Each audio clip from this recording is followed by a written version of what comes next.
Hello दोस्तों। चलिए आज क्लास 10 फिजिक्स से प्रकाश का परावर्तन से 50 ऑब्जेक्टिव प्रश्न लाए हैं। चलिए मेरा चैनल एम टीचिंग क्लासेस को ज्वाइनिंग कीजिए, चैनल को सब्सक्राइब कीजिए। चलिए प्रश्न की ओर है। प्रश्न संख्या 1 है, किसी दर्पण या चिकने तल पर प्रकाश की किरणें अपवर्तित होने पर परावर्तन होता है। देखिए परावर्तन क्या होता है? परावर्तन होता है, नियमित परावर्तन होता है। चलिए प्रश्न संख्या 2 की ओर। किसी समतल दर्पण में लेटर पी को देखने पर वह कैसा मालूम पड़ता है? देखिए वो कैसा मालूम पड़ता है? क्यू जैसा मालूम पड़ता है। चलिए प्रश्न संख्या 3 की ओर। प्रकाश क्या है? देखिए प्रकाश क्या है? आंखों को प्रभावित करने वाली ऊर्जा जो प्रकाश है। प्रश्न संख्या 4 की ओर देखिए। प्रश्न संख्या 4 है, समतल दर्पण द्वारा बना प्रतिबिंब सदा। देखिए समतल दर्पण के द्वारा जो बनता है वो प्रतिबिंब सदा क्या होता है? अभारी और सीधा। देखिए प्रश्न संख्या 5 की ओर है, समतल दर्पण में किस प्रकार के प्रतिबिंब बनते हैं?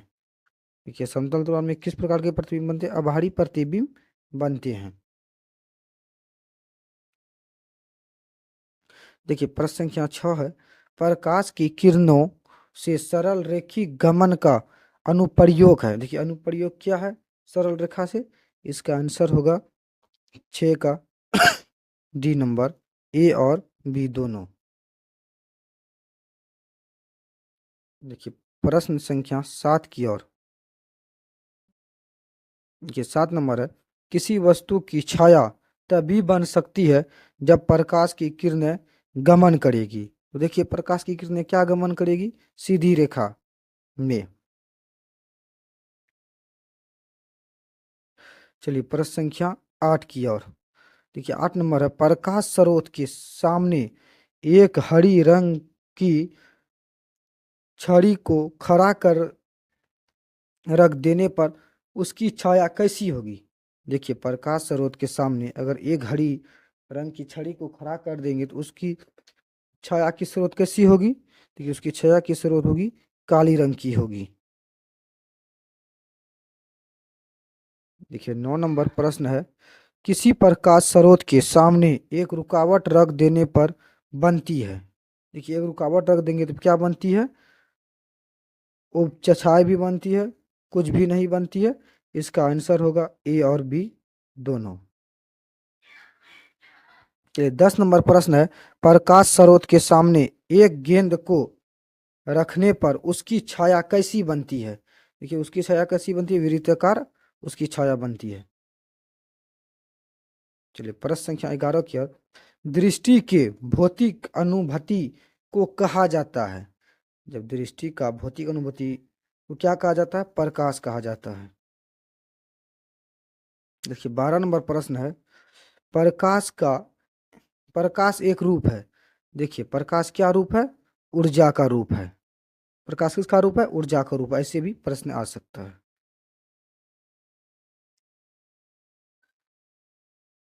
देखिए 13 नंबर प्रश्न है, किसी माध्यम में प्रकाश की किरणें माध्यम के कणों को, देखिए माध्यम के कणों को क्या करता है? इसका आंसर होगा डी नंबर, ए बी एवं सी तीनों होगा। गर्म करती है, प्रकाशित करती है, मध्य के कणों में गति प्रदान करती है। इसका आंसर क्या होगा? D number. चलिए प्रश्न संख्या 14 की ओर। प्रकाश किस ऊर्जा का रूप है? देखिए प्रकाश किस ऊर्जा का रूप है? विकिरण ऊर्जा का रूप है। देखिए 15 नंबर प्रश्न है, प्रकाश तरंगे किस प्रकार की तरंगे होती है? देखिए प्रकाश की जो तरंगे होती है किस प्रकार की तरंगे होती है? विद्युत चुम्बकीय तरंगे होती है। देखिए 16 नंबर प्रश्न है, प्रकाश तरंगों के गमन के लिए किस प्रकार की माध्यम की आवश्यकता है? तो ये किस प्रकार की माध्यम की आवश्यकता है? किसी प्रकार की माध्यम नहीं। चलिए दोस्तों 17 नंबर प्रश्न की ओर। प्रकाश का तरंग दैर्घ्य अन्य बाधाओं में की तुलना में होता है, क्या होता है? बहुत छोटा होता है।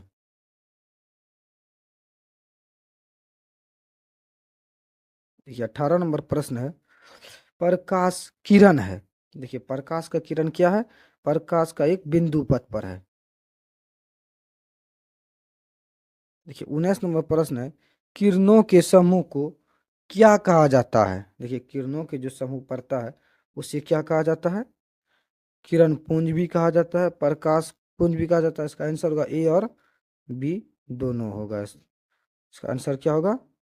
सी नंबर होगा, ए और बी दोनों।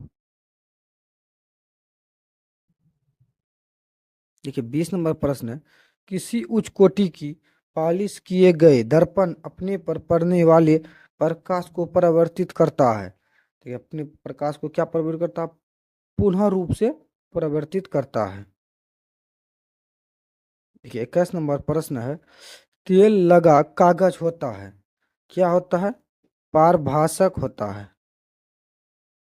देखिए 22 नंबर प्रश्न है, आधुनिक क्वांटम सिद्धांत के आधार पर प्रकाश को दोनों में से कुछ नहीं माना गया है। आंसर होगा सी नंबर। देखिए प्रश्न संख्या 23 है, सूर्य के आने वाला प्रकाश पुंज कैसा है? देखिए सूर्य पे जो पड़ता है प्रकाश पुंज वह कैसा है? समांतर प्रकाश पुंज है। देखिए 24 नंबर जो मेरा प्रश्न है वो प्रश्न है, प्रकाश की किरणें गमन करती है। देखिए प्रकाश की किरणें क्या गमन करती है? सीधी रेखा में गमन करती है। चलिए 25 नंबर प्रश्न की ओर। 25 नंबर प्रश्न है, प्रकाश के परावर्तन के कितने नियम है? देखिए प्रकाश के परावर्तन के दो नियम है और अपवर्तन के भी दो ही नियम है। चलिए प्रश्न संख्या 26 की। और 26 नंबर क्या है? फोकस पर अभिसारित करने वाला किरण पुंज परावर्तन के बाद समांतर हो जाता है। इसका समांतर, इसका आंसर क्या होगा? 26 का ए होगा, अवतल दर्पण से समांतर हो जाता है। देखिए 27 नंबर जो प्रश्न है, 27 नंबर प्रश्न क्या है? एफ बराबर आर बाय टू सत्य है केवल। तो इसका आंसर क्या होगा? जो एफ बराबर आर बाय टू जो है उसका सत्य आंसर क्या होगा? उसका आंसर होगा अवतल दर्पण में भी होगा एफ बराबर आर बाय टू और उत्तल में भी होगा। उत्तल, इसका आंसर क्या होगा? सी नंबर, ए और बी दोनों। चलिए 28 नंबर प्रश्न क्या है? किसी बीम का अवतल दर्पण द्वारा बना प्रतिबिंब अभारी, सीधा तथा बीम से बड़ा पाया गया वस्तु की स्थिति क्या होनी चाहिए? देखिए वस्तु की स्थिति क्या होनी चाहिए? दर्पण के ध्रुव तथा मुख्य फोकस दूरी के बीच की दूरी अभारी सीधा प्रतिबिंब पर बनता है। चलिए 29 नंबर प्रश्न की ओर। 29 नंबर प्रश्न है, दर्पण की चौड़ाई को दर्पण का कहा जाता है। देखिए दर्पण की जो चौड़ाई है तो दर्पण की चौड़ाई को दर्पण का क्या कहा जाता है? द्वारक कहा जाता है।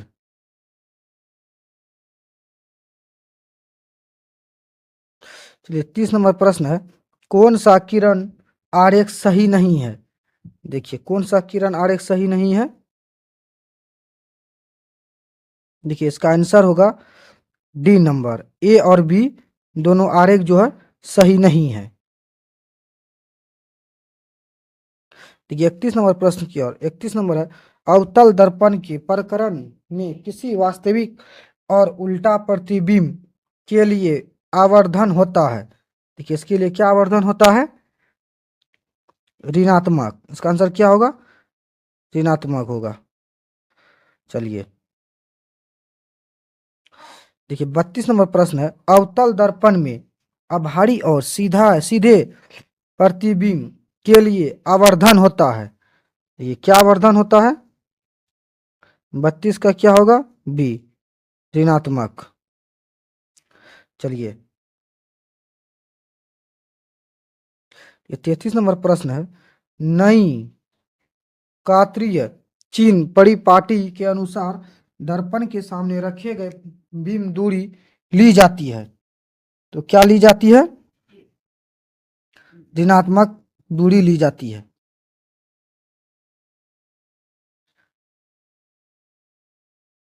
ये 34 नंबर प्रश्न है।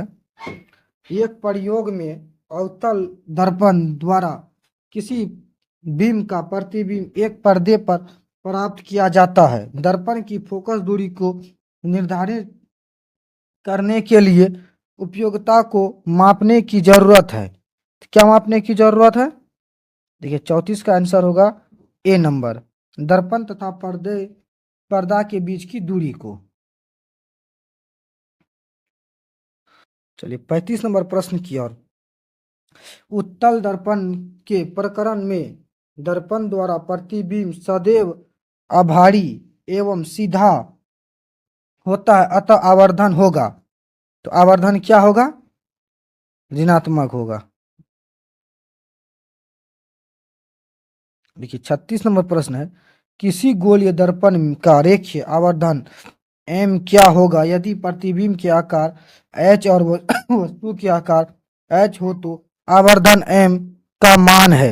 ये आवर्धन m का मान क्या है? देखिए इसका आंसर होगा 36 का ए नंबर, m बराबर h/h। देखिए 37 नंबर प्रश्न है। किसी दर्पण का उपयोग समयांतर वाहनों का पश्चात दृश्य दर्पणों के रूप में किया जाता है। देखिए दर्पणों के रूप में क्या किया जाता है? 37 का प्रश्न होगा, आंसर होगा सी नंबर, उत्तल दर्पण। देखिए 38 नंबर प्रश्न है। उत्तल दर्पण में किस प्रकार का प्रतिबिंब बनता है? आभारी प्रतिबिंब बनता है।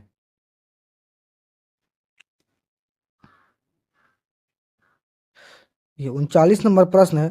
दाढ़ी बनाने के लिए उपयुक्त गोलीय दर्पण में सीधा प्रतिबिंब प्राप्त करने के लिए चेहरे को रखना चाहिए। चेहरे को क्या रखना चाहिए?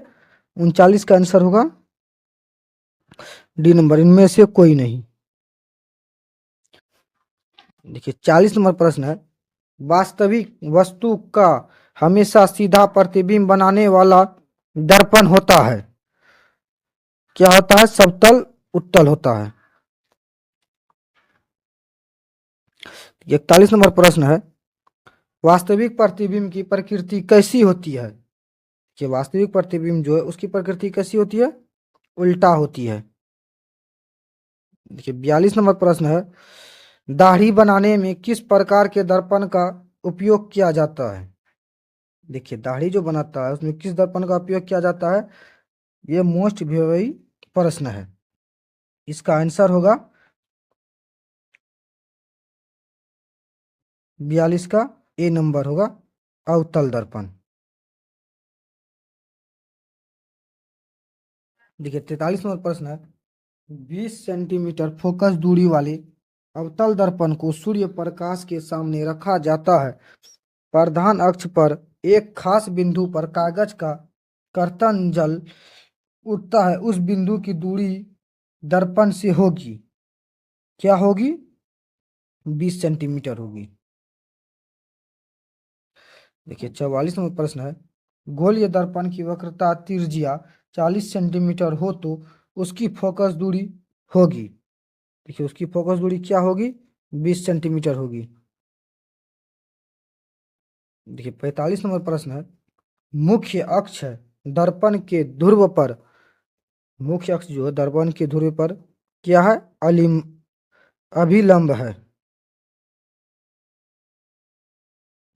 ये 46 नंबर प्रश्न है।